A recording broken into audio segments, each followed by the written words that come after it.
Welcome to the ultimate guide to China's booming automotive industry. With over 100 car brands, it's a complex landscape of state-owned giants, ambitious private companies, and a new wave of electric vehicle startups. We'll explore who builds what, which brands are dominating globally, and predict the survivors in this intense market. From luxury SUVs to innovative battery tech, China is reshaping the future of cars.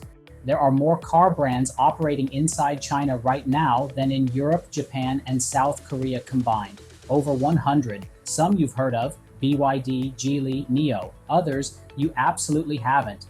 Brands like Voyah, Deepal, Fangchengbao, and something called Skyworth. Yes, the TV company. But here's the thing. 80% of all Chinese car sales come from just 15 names. The other 80-plus brands fight over the scraps, and many of them are already dead or dying. In this 20-plus minute complete guide, I'm going to show you the entire Chinese automotive family tree, the 6 state-owned giants, the 4 private empires, the EV startups funded by phone makers and internet billionaires, and the zombie brands, the copycats, the failed revivals, the regional oddities that somehow still exist. By the end, you won't just know the names. You'll understand who actually builds what, which brands export globally, and most importantly, which ones will survive the coming bloodbath. Let's start with the biggest players, the ones that control almost everything. China's auto industry was built by the state. 6 state-owned enterprise groups, or SOEs, still dominate production volume, even if they don't win the global headlines. They make most of their money from joint ventures with foreign brands: Volkswagen, Toyota, Honda, GM. But each also has its own stable of Chinese brands. Number 1, and the largest, SAIC, or Shanghai Automotive Industry Corporation. SAIC produced over 5 million vehicles last year. They have joint ventures with Volkswagen and General Motors, and they also own the former British brand MG, which is now one of Europe's best-selling electric car brands. Their other own brands include Roewe, IM Motors, a premium EV brand co-created with Alibaba and Zhangjiang High-Tech, plus Maxus for vans and Rising Auto. If you see an MG4 EV in London or Oslo, that's SAIC. Number 2, FAW, or First Automotive Works. Founded in 1953 with Soviet help, FAW makes Audis, Toyotas, and Volkswagens for China. But their crown jewel is Hongqi Red Flag. That's China's Rolls-Royce. The Hongqi EHS9 is a massive electric SUV that carries government officials and billionaires. FAW also owns Bestune for mainstream cars and Jiefang for heavy trucks. Number 3, Dongfeng. This group started as a military truck factory. Today they have joint ventures with Honda, Nissan, and Stellantis. Their own premium EV brand is Voyah, which makes a luxury minivan called the Dream plus the free SUV. And then there's M Hero, and this one is wild. The M Hero 917 is a 1,000 horsepower tank-like off-road EV with 4 motors. It looks like something from a video game. Dongfeng also sells budget EVs under Nammi and Shine. Number 4, Chang'an. This is the oldest continuously operating automaker in China, founded in 1862 as a military arsenal. Today, Chang'an has joint ventures with Ford, Mazda, and formerly Suzuki. Their own brands are Deepal, that's their affordable EV series, and Avatr, which is a premium collaboration with Huawei and CATL, the world's largest battery maker. The Avatr 11 has Huawei's autonomous driving system. It's genuinely competitive with Tesla. Number 5, GAC, or Guangzhou Automobile Group, Southern China's champion. GAC builds Hondas and Toyotas. Their own electric brand is Aion, and Aion sells hundreds of thousands of EVs inside China. Though you rarely hear about them outside, they also have Trumpchi for petrol and hybrid vehicles, and a weird joint venture with NIO called Hycan, which makes affordable electric hatchbacks. And number 6, BAIC, or Beijing Automotive Group. They build Mercedes-Benz and Hyundai cars for the Chinese market. Their own premium electric brand is Arcfox, again with Huawei technology, and they have a rugged off-road brand simply called Beijing, which makes the BJ40 and BJ80 clones of old Jeep and Mercedes G-Class designs. Not great cars, but they exist. So that's the state-owned backbone. 6 groups, dozens of brands. But the companies the world actually fears are the private giants. Let's talk about them. The state-owned groups are big and slow. The private giants are fast, aggressive, and global. 4 companies matter above all others. BYD, Build Your Dreams, founded in 1995 as a battery company. Today, BYD sells more plug-in vehicles than Tesla globally. More hybrids, more EVs. Their secret weapon is the Blade battery, a lithium iron phosphate pack that doesn't catch fire even when nailed through. BYD has created an entire brand ecosystem. At the top, Yangwang, that's their ultra-luxury brand. The Yangwang U8 is a $150,000 plug-in hybrid SUV that can float on water for 30 minutes. Yes, float. Then there's Fangchengbao, which means treasure of the arsenal, an off-road brand with the Bao 5, a rugged electric SUV, and Denza, a joint venture with Mercedes-Benz that now BYD fully controls. Then you have the mainstream BYD models, the Seal sedan, the Atto 3 SUV, the Dolphin hatchback, and the Han executive sedan, and the Shark, a plug-in hybrid pickup truck aimed at global markets, including Australia and Mexico. BYD is building factories in Thailand, Brazil, Hungary, and Mexico. They are coming for everyone. Next private giant, Geely. This is a holding company, not just a car brand. Geely fully owns Volvo, Polestar, Zeekr, Lotus, and the London Electric Vehicle Company, the Black Cab Company.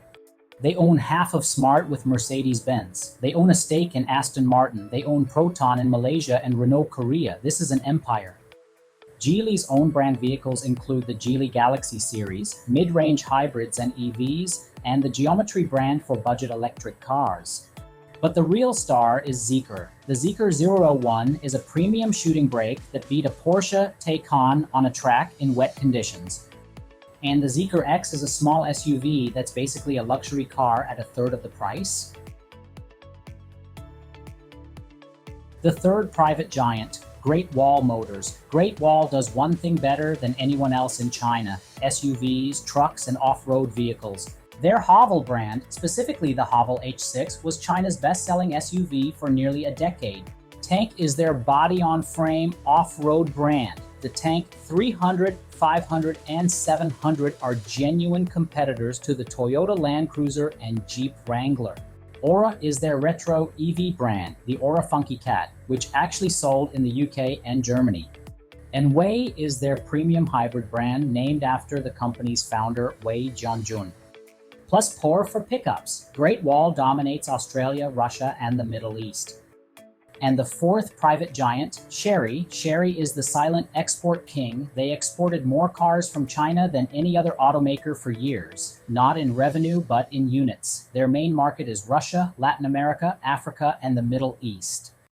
Chery's own brand sells the Tiggo series of SUVs, but their 2 most important sub-brands are Omoda and Jaecoo, both designed from the ground up for global markets. Omoda 5 is a funky compact SUV.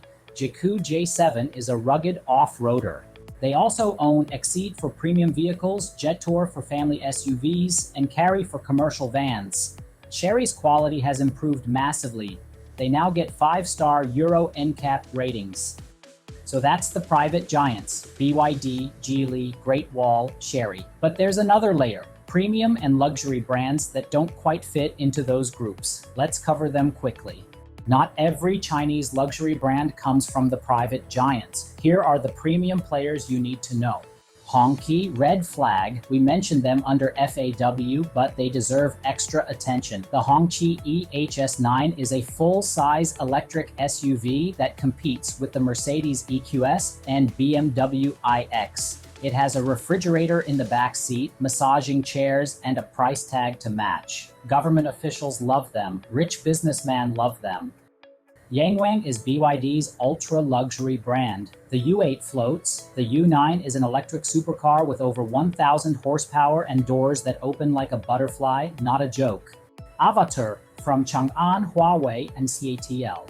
The Avatr 11 and 12 are sleek, tech-heavy SUVs and sedans. Huawei provides the autonomous driving hardware, and it's genuinely impressive.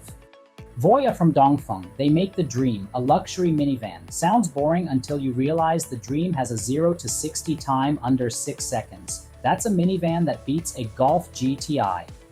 IM Motors from SAIC, Alibaba, and Zhangjiang High-Tech. Their L6 sedan claims to have a semi-solid-state battery with over 1,000 kilometers of range. Real world? We'll see, but the tech ambition is real. And then there's Hi-Fi. Hi-Fi was the darling of Chinese EV startups. Scissor doors, programmable headlights, a rear screen that can display custom messages. But Hi-Fi is now in financial trouble. Production has stopped. They might not survive the year. There's also Rox, a startup making an electric pickup truck with a range extender, and Lantu, which is actually Voyah's old name. Don't get confused. Point is, China has more premium brands than any market needs. Most will collapse, but the survivors, Hongqi, Yangwang, Avatr, are here to stay. Now we get to the part everyone asks about, the electric vehicle startups. In China, they call them the new forces. There were hundreds, most failed, but 5 matter. Let's go through them, one by one. Number 1, NIO, founded by William Li in 2014. NIO's whole thing is battery swapping. Drive into a station, 3 minutes later you have a full battery. They have over 2,000 swap stations in China and are building them in Europe. Their cars, the ET7 sedan, ES6 and ES8 SUVs, are premium, quiet and well built. But NIO bleeds cash. They spend enormous amounts on customer service. Free tire changes, coffee lounges, driver lounges. Will it work? Maybe. They're still here. Number 2, XPeng. Founded by He Xiaopeng in 2014. XPeng's focus is autonomous driving. They were the first to mass produce a car with LiDAR, the G9 SUV. Their city navigation system, called XNGP, works without high-definition maps. The P7 sedan is beautiful. The G6 is a Tesla Model Y competitor. XPeng has a deal with Volkswagen. Yes, Volkswagen is paying XPeng for technology. That tells you everything. Number 3, Li Auto. Li Sang is the founder, and Li Auto did something different. They don't make pure EVs. They make extended range electric vehicles. A petrol generator charges the battery, so you get electric torque and quietness, but no range anxiety. The L7, L8, and L9 are massive SUVs for Chinese families. They have fold-down rear screens, refrigerators, and captain's chairs. And Li Auto is profitable, almost unique among EV startups. Their first pure electric car comes in 2025. Number 4, Leapmotor. Leapmotor is less famous outside China, but Stellantis, the company behind Jeep, Peugeot, and Fiat, bought a 21% stake. Leapmotor makes cheap, simple EVs like the T03 city car and the C11 SUV. They're now selling in Europe under the Leapmotor international brand. Think of them as China's answer to Dacia. Number 5, Xiaomi. And this is the biggest surprise. Xiaomi makes phones, smart home devices, and now cars. The Xiaomi SU7 is a stunning electric sedan that looks like a Porsche Taycan but costs half as much. It sold over 100,000 pre-orders in 24 hours. Xiaomi has deep pockets and smartphone-level software. They are a real threat to Tesla, BYD, and everyone else. There are secondary startups. Neta from Hozon, cheap EVs for Southeast Asia and South America. Skyworth Auto, they make TVs and also cars, apparently.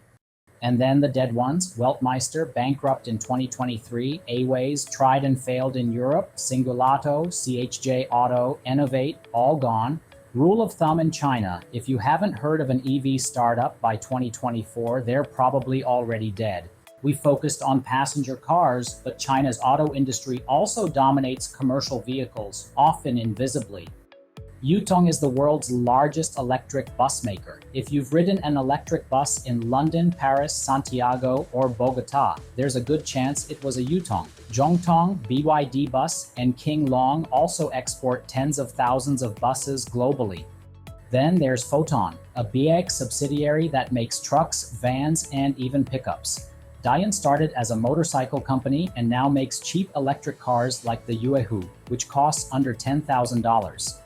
And then the legend, Wuling. Technically, Wuling is a joint venture between SAIC, GM, and a local Chinese company, but everyone calls it Chinese. The Wuling Hongguang Mini EV was China's best-selling electric car for years. It's a tiny two-door box that costs around $5,000. It's not fast, not safe by Western standards, but it sold over 500,000 units a year. You see them absolutely everywhere in Chinese cities, parked on sidewalks, zipping through alleys, packed with groceries or kids. Also, DFSK, Dongfeng Sokon, makes budget SUVs, and the Chery's brand, which partners with Roewe, and Hyzer for buses, and Yangwang for commercial trucks. These brands don't get YouTube reviews, but they sell millions of vehicles, mostly inside China and to developing markets. Don't ignore them. Not every Chinese brand survives. In fact, most don't. China had over 400 automakers in 2005. Today, around 120. By 2030, analysts expect maybe 20 or 30. Let me walk you through the graveyard. Huachin Auto, the parent company of Brilliance, which built BMWs in China. Huachin went bankrupt in 2020. Their own brand, Zhonghua, died with them. Borgward, a classic German brand resurrected by Photon, a Chinese truck maker. They built expensive SUVs no one bought. Borgward declared bankruptcy in 2022. Photon still exists, but Borgward is dead again. Zotia, infamous for copying Audi and Porsche designs. Their SR9 looked almost identical to a Porsche Macan. Porsche threatened to sue. Zotia collapsed in 2020. Hanteng, another copycat. They made the Hanteng X7, which looked like a Land Rover Evoque, bankrupt. Leopard, a Guangzhou-based SUV maker, dead. Saoist, a longtime Mitsubishi partner. Their own cars were ancient, now barely alive, but essentially a zombie. Qiantu, they made an electric sports car called the K50 that cost over $70,000 and was slow, sold maybe a few hundred, gone. Baic, an EV startup with massive screens inside. They raised over $800 million, never started mass production. Future Mobility Corporation, similar story, went nowhere. And Chang'an, perhaps the most infamous. They copied the BMW X5 so exactly that BMW sued and won. Chang'an stopped making cars years ago. Some of these brands still technically exist on paper. Some are being revived by new owners, but for practical purposes, they're gone. The Chinese market is brutally efficient at killing weak brands, and that process is accelerating. Now we get to the brands you will never hear about outside of one Chinese province. These are the micro brands. We'll go fast. Chery's cheap van brand, sells mostly to delivery companies. Hyzer buses and coaches, owned by a much larger bus group called Suzhou Hyzer. Yangtze, commercial trucks, almost no passenger cars. Zhonwei, they make scooters, motorcycles, and a few SUVs. Quality is not great. Guangdong, another bus builder in southern China. Chang'an, formerly a Suzuki joint venture, now owned by Baic, they still make microvans. Hefei used to make tiny cars with Mitsubishi engines, faded away around 2015. Some Hefeis still run in rural China as delivery vehicles.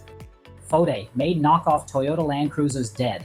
Huanghai made SUVs and pickups based on Mitsubishi designs, still exists on paper but doesn't really sell. Baic's failed budget brand, discontinued. Zeekr, a joint venture between Nissan and a local Chinese company, made cheap sedans, discontinued. Lifan, a motorcycle company that tried cars. Their EVs had terrible range. Lifan is now basically bankrupt, though they still make motorcycles. And finally, Dongfeng Sokon, we mentioned them, but they also made a brand called DFM that absolutely no one bought. If you can name more than 5 of those from memory, you are a true Chinese auto industry nerd. Congratulations. So let's summarize. Over 100 active car brands in China today, but they're not equal, way not equal. You have the 6 state-owned giants, SAIC, FAW, Dongfeng, Chang'an, GAC, BAEC. They control joint ventures with every major foreign automaker and produce millions of cars, often under the radar. You have the 4 private giants, BYD, Geely, Great Wall, Chery. These are the companies exporting globally, competing with Tesla, Volkswagen, and Toyota head-to-head. You have premium brands, Hongqi, Yangwang, Avatr, Voyah, that are genuinely impressive. You have EV startups, NIO, Xpeng, Li Auto, Leapmotor, Xiaomi, some profitable, some burning cash, all fighting for survival. And then you have dozens of buses, trucks, vans, and zombie brands that sell in tiny numbers or not at all. Here's my prediction. By 2030, China will have fewer than 30 active car brands. The state-owned groups will merge their weaker sub-brands. Nobody needs Roewe, Rising Auto, and IM Motors, all from SAIC. Those will combine. Among private giants, BYD and Geely are unstoppable. Great Wall and Chery will survive as niche players. Great Wall in off-road and trucks, Chery in emerging markets. Among EV startups, Xiaomi has the deepest pockets. Li Auto is profitable. NIO and Xpeng will survive but may need more partners. Leapmotor has Stellantis's backing. Most others gone. Hi-Fi, Weltmeister, iWays, the micro brands, they won't be around in 5 years. So if you want to buy a Chinese car outside China, and you should consider it because they're often better value than legacy brands, stick with BYD, Geely, MG, which is SAIC, Great Wall's Aura or Tank, or Chery's Omoda and Jaecoo. Those have export networks, part support, and warranty service. The others, fascinating to read about, but don't buy one unless you live in China and don't mind a little adventure. Thank you for watching. This video took a ridiculous amount of research. Over 100 brands, most with multiple sub-brands. If you made it to the end, you're a real car enthusiast. Hit like, subscribe for more deep dives, and comment below which Chinese brand surprises you the most. For me, it's Xiaomi, a phone company making a world-class electric sedan in 2 years. That's insane. I'll see you in the next video.